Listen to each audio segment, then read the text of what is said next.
Hi, good morning. ഇന്ന് നമ്മൾ എടുക്കുന്ന topic ODD or opposition defiant disorder. എന്താണിത്? ഈ ഒരു ഡിസോർഡർ നമുക്ക് നോക്കാം. ഇതൊരു കൂട്ടം സ്വഭാവങ്ങളാണ് വരുന്നത്. അതിൽ പെടുന്നത് എന്തൊക്കെയാണ്? It is characterised by a pattern of angry, irritable and defiant behaviour toward authority figures.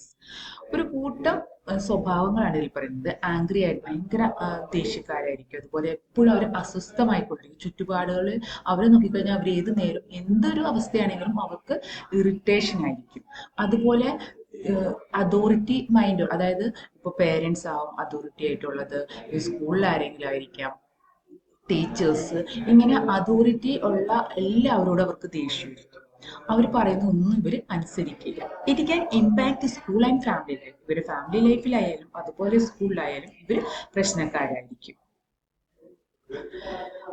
എന്തൊക്കെയാണ് ഇതിന്റെ സിംറ്റംസ് നോക്കാം. ഫ്രീക്വന്റ് ടെമ്പർ ലോസ്, എപ്പോഴും ഇവർക്ക് ദേഷ്യത്തിലായിരിക്കും. ആർഗ്യുമെന്റേറ്റീവ് വിത്ത് അഡൽട്സ്, മുതിർന്നവരായിട്ട് എപ്പോഴും വാദപ്രതിവാദങ്ങൾ നടത്തിക്കൊണ്ടിരിക്കും. Defiant and refusal to comply, blaming others for mistakes, easily annoyed, പെട്ടെന്ന് ഇവർ അനോയിഡ് ആയിരിക്കും. അതുപോലെ മറ്റുള്ളവരെ എപ്പോഴും കുറ്റപ്പെടുത്തിക്കൊണ്ടിരിക്കും.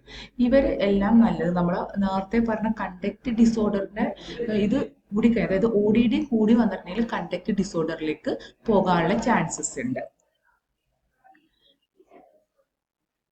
ഇതിന്റെ കോസസ് എന്തൊക്കെ, അല്ലെങ്കിൽ ഇതിന്റെ റിസ്ക് ഫാക്ടേഴ്സ് എന്തൊക്കെയാണെന്ന് നോക്കാം. ജനറ്റിക് ഫാക്ടേഴ്സ് കൊണ്ടിട്ട് ഇങ്ങനെ വരാനുള്ള ചാൻസസ് ഉണ്ട്. അതുപോലെ പേരന്റിങ് സ്റ്റൈലിൽ വരുന്നത്, അതായത് ഒത്തിരി ഡിസിപ്ലിനിൽ വളർത്തുന്ന കുട്ടികൾക്ക് ഇങ്ങനെ വരാനുള്ള ചാൻസസ് ഉണ്ട്.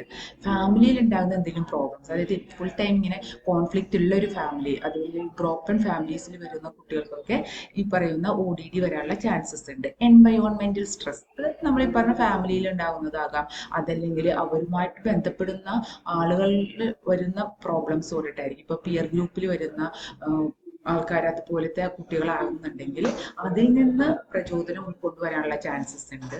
ഇതൊക്കെയാണ് ഇതിന് കാരണമാകുന്ന ഘടകങ്ങൾ എന്ന് നമ്മൾ പറയുന്നത്. എന്തൊക്കെയാണ് ഇവരെ ചൈൽഡ് ഡെവലപ്മെന്റിൽ വരുന്ന മാറ്റങ്ങൾ നോക്കാം. അക്കാഡമിക്കലി അവർക്ക് ചാലഞ്ചിങ് ആയിരിക്കും. പിയർ റിലേഷൻഷിപ്പിലും അവർക്ക് ഡിഫിക്കൽട്ടീസ് വരാനുള്ള ചാൻസസ് ഉണ്ട്. ഫാമിലിയിൽ സ്ട്രെസ് ഉണ്ടായിരിക്കും. Increased risk for CD if untreated. നമ്മൾ നേരത്തെ പറഞ്ഞ കണ്ടക്ട് ഡിസോർഡറിലേക്ക് ഇത് നമ്മൾ നേരത്തെ തന്നെ ട്രീറ്റ് ചെയ്തില്ലെങ്കിൽ വരാവുന്നതാണ്. ഇനി ഇതിന്റെ ട്രീറ്റ്മെന്റ് എന്തൊക്കെയാണ് നമുക്ക് നോക്കാം.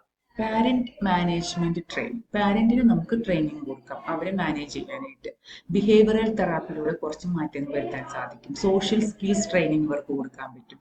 കൺസിസ്റ്റന്റ് ആൻഡ് സ്ട്രക്ചേർഡ് എൻവയോൺമെന്റ്, അവർക്ക് ഈ രീതിയിലേക്ക് അതായത് ODDയിലേക്ക് പോകാൻ ചാൻസസ് ഉള്ള കുറെ എൻവയോൺമെന്റിൽ മാറ്റി അവർക്ക് നല്ല രീതിയിൽ അവരുടെ ക്യാരക്ടർ ഫോം ചെയ്തു വരാനുള്ള ഒരു എൻവയോൺമെന്റ് നമ്മൾ അവർക്ക് ക്രിയേറ്റ് ചെയ്ത് കൊടുക്കാനായിട്ട് നമുക്ക് സാധിക്കും. പേരന്റും ടീച്ചേഴ്സിന്റെ റോൾ എന്തൊക്കെയാണെന്ന് നോക്കാം. Establish clear rules and consequences, നമ്മൾ ഓരോ റൂളും എന്തിനാണ് വെച്ചിരിക്കുന്നതെന്നും അത് ഫോളോ ചെയ്തില്ലെങ്കിൽ എന്തെല്ലാം പ്രോബ്ലംസ് ഉണ്ടാകും എന്നവരെ പറഞ്ഞ് മനസ്സിലാക്കുക.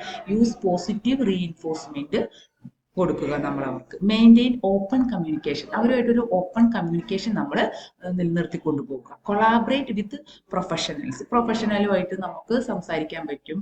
ഇതുമായിട്ട് ഇങ്ങനെ സ്പെഷ്യൽ എഡ്യൂക്കേറ്റേഴ്സിനോടും കൗൺസിലേഴ്സിനോടും ഒക്കെ സംസാരിച്ചിട്ട് ഇവർക്ക് ഏതെല്ലാം രീതിയിലുള്ള ആക്ടിവിറ്റീസിലൂടെ അതല്ലെങ്കിൽ ഇവരുടെ ടീച്ചിങ് സ്ട്രാറ്റജിയിലൂടെ ഇവരുടെ ഈ പെരുമാറ്റ വൈകല്യങ്ങളൊക്കെ മാറ്റിയെടുക്കാൻ പറ്റുമെന്ന് നമുക്ക് മനസ്സിലാക്കാനായിട്ട് അവരുമായിട്ട് നമ്മൾ കൂടുതൽ മിങ്കിൾ ചെയ്യുന്നത്, അതായത് പേരൻസും ടീച്ചേഴ്സും ഒക്കെ കൊളാബറേറ്റ് ചെയ്യുന്നത് നല്ലതായിരിക്കും. ഒരു 9-year-old girl argues with teachers daily and refuses homework. With structured parenting and behavioral therapy, cooperation improves. അതായത് ഒരു 9 വയസ്സുള്ള ഒരു പെൺകുട്ടി ടീച്ചേഴ്സുമായിട്ട് എപ്പോഴും വഴക്കുണ്ടാക്കുന്നു.